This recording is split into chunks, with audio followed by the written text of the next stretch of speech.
Hey everyone, this is Mike from the Comic Book Trove, back today with another Omnibus review, and today I'm going to be taking a look at a book which I am hugely excited for. Honestly, this is a big deal for me. This is the Thor by Jason Aaron Omnibus Volume 2, of course.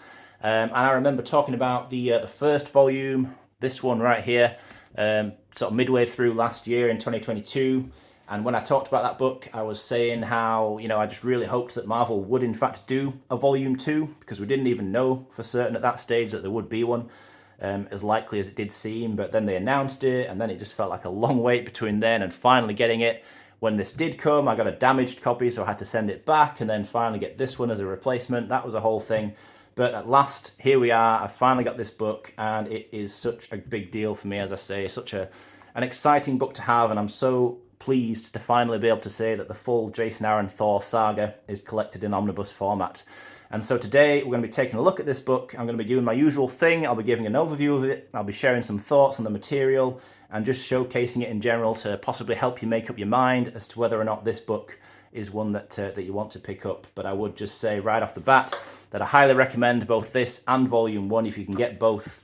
For me, this is just right up there with some of the best comic runs that I've ever personally read. I'm a huge fan.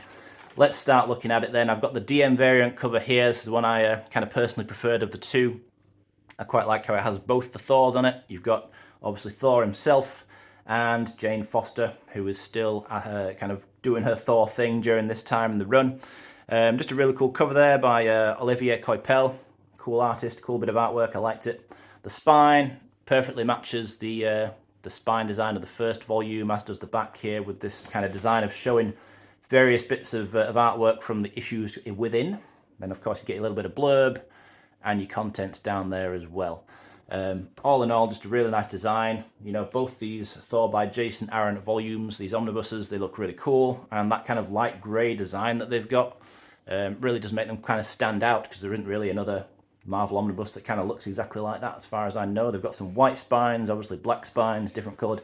But this is quite unique. This wraparound image on here, just keep staring at this. I really like it. It's a bit of Russell Dauterman artwork featuring the four Thors that we see at one point in the story. The present day Thor, the young Thor, and around here on the back, you've obviously got Jane Foster, and just creeping in a little bit there at the top, you've got King Thor from the future. So, as we start to take a look through this book then, I'll give the usual sort of spoiler warning, just because, this is a run that I'm very much a huge fan of, kind of already made that point, I think. So it should come as no surprise that this is quite a good opportunity for me to talk about some of the stuff that does happen in here. But nevertheless, I don't want to talk about the entire story. Firstly, because, as always, that would just be a massive task. And, it's not something I'm going to try and do here. But just in case you've never read this run and you don't want to know anything about it, obviously, especially this is a second volume, so you're already halfway through a run at this point in time. So I do recommend that you would read the stuff in Volume 1 before you come into this volume. For different reasons, but first and foremost, just because all this will make a lot more sense if you read what comes before. But yeah, just that fair warning as always. If you don't want to see or hear anything that you don't want to know about, if you want to experience this fresh, which I do recommend, then go ahead and check it out and maybe come back here later on.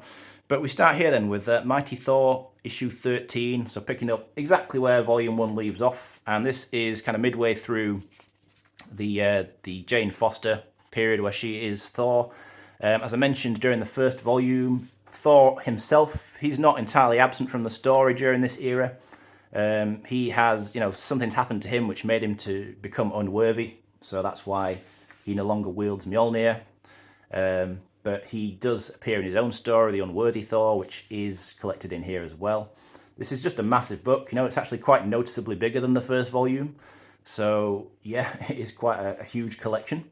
Really love so much of the artwork during this run, though. I want to say that just as we look through some of these panels, we've seen Russell Dauterman artwork here, whose artwork was just really cool, just really suited this story. It's got an almost sort of cartoony look to it, and somehow it just works really well with the kind of fantasy storytelling that Jason Aaron is bringing to this story as he writes it.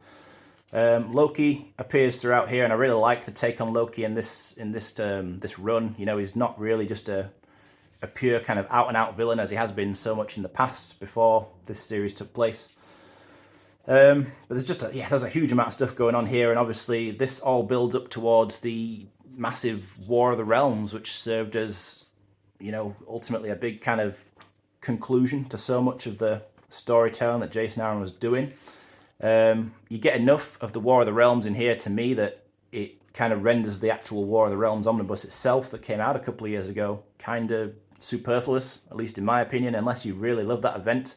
Because you get the whole main story in here. The only thing you're missing is all the separate like mini issues and tie-ins that came with that. Some of those were good, to be fair, but I never felt the need personally to get that omnibus because I was always sure that one day this would come and then it would collect that main story from the event, and sure enough, obviously it does. But that's kind of coming towards the end. I'm jumping ahead of myself a little bit, and we're seeing issues here where, you know, so we do see Thor, as I say, he doesn't disappear from the story. So we do see what he's been up to, and he goes off on this whole mini-series in the Unworthy Thor, which is really cool. In fact, yeah, this is an issue of it, so it's a 5-issue mini-series, I think, Unworthy Thor, 5 or 6. Beta Ray Bill comes into that story, obviously a classic character coming from Walter Simonson's run, and in fact that's something that I think Jason Aaron, quite clearly a big fan of Simonson's run on Thor. I mean, who isn't really? If you like Thor, you kind of got to love that run. Because quite often throughout this run there were quite a few different references and homages paid to aspects of stuff that Simonson had introduced. And it was a lot of just like little nice Easter eggs and things, not always massive things, but it was always nice to see. So here we see, this is cool, the introduction of the War Thor.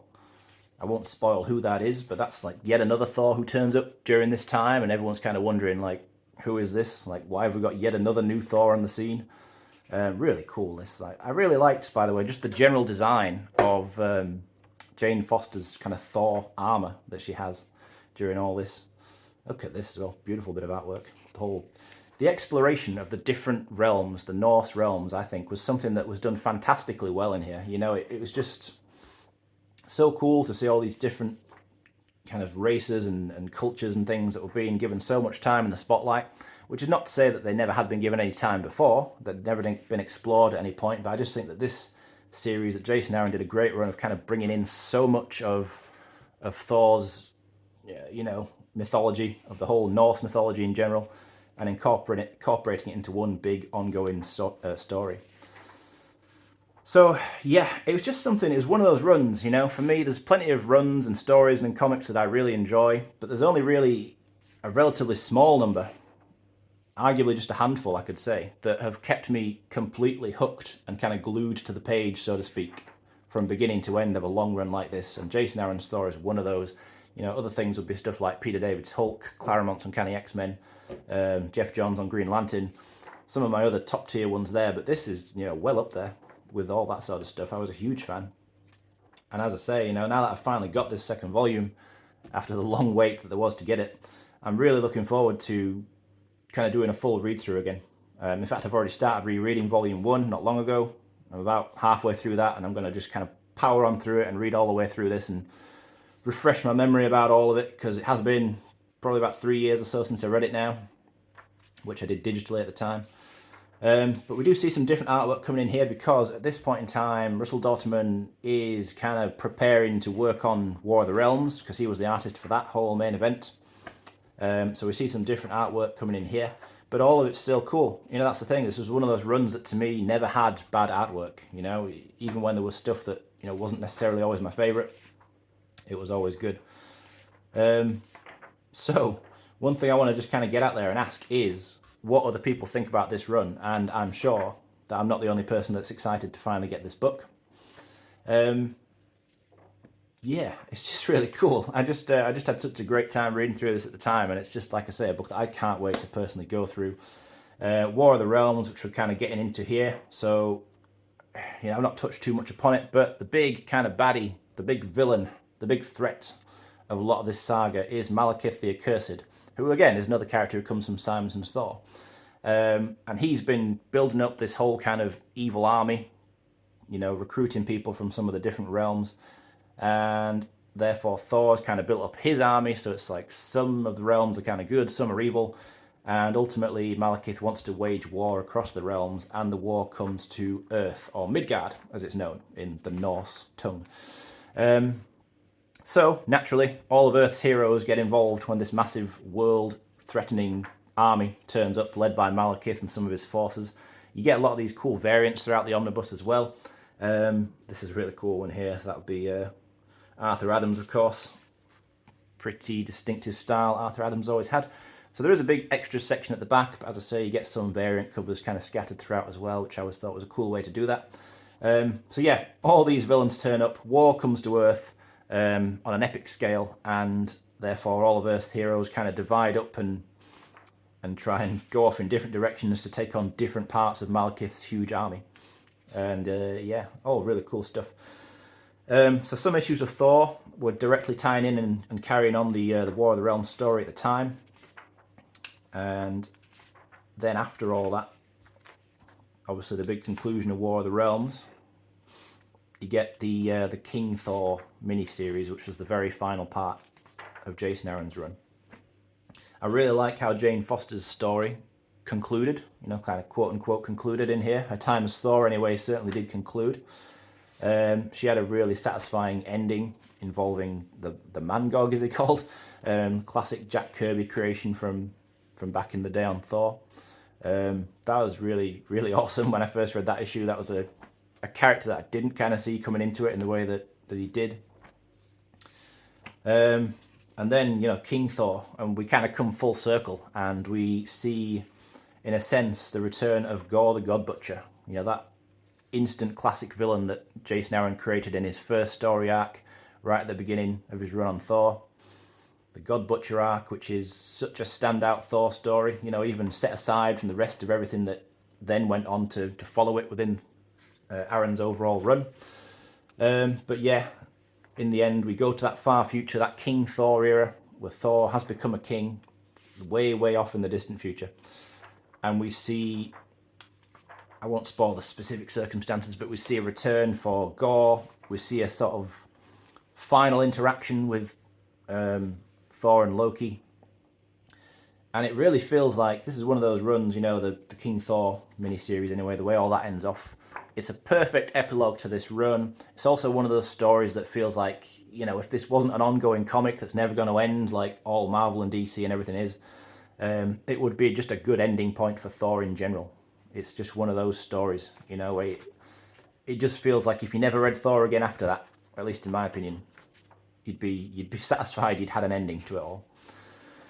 Of course, Thor carried on, and beyond this, it went off into Donny Cates' run, and we know that Omnibus is coming next year. The Donny Cates run on Thor will be collected, and that was an okay run. It did continue on a few things from the end of Aaron's run. I thought it was good that it did that, but overall, that run was just, to me, not on the level of this one.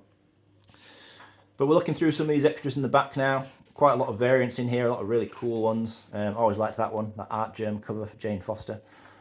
But you can't really go wrong with any of these. There's all a lot of really kind of high quality pieces in here. But as I say, you know, definitely curious to hear what other people think about this run. Like me, are you hugely excited that this is finally here, that the full Jason Aaron run is now available? Certainly it's like a huge collecting goal achieved for me. You know, I kind of gradually now at a point where I'm working my way through finally owning full runs, my very favourite runs, you know. Chris Claremont's X-Men not too long ago, Peter David's Hulk, this, slowly but surely finally getting there with Ultimate Spider-Man. It's a really great time to be a Marvel Omnibus fan and collector. You know, they're finally starting to get to a point where there's a lot of really, really great runs now collected in their entirety in this format. Which is obviously great to see. And just look at the sheer amount of these covers in the back of here. You know, there's a really kind of cool extras section. And just one great cover after another, it has to be said. Here's kind of a disturbing one. And then we get some like character sketches and designs. Here's the War Thor, the mysterious War Thor. I really did like that, what happened with that character. It was really cool. As I say, I'm not spoiling who it is, but it was a good kind of aspect of the story in here. But yeah, what more is there to say? Obviously, a book I'm hugely pleased with. Really glad to have it in the collection now, and looking forward to getting to rereading this one pretty soon. It's high up on my list of books that I want to revisit. But thank you as always for watching. That is appreciated as always. As I say, let me know about your thoughts on this book, on this run as a whole, and I'll be back again soon to discuss something else.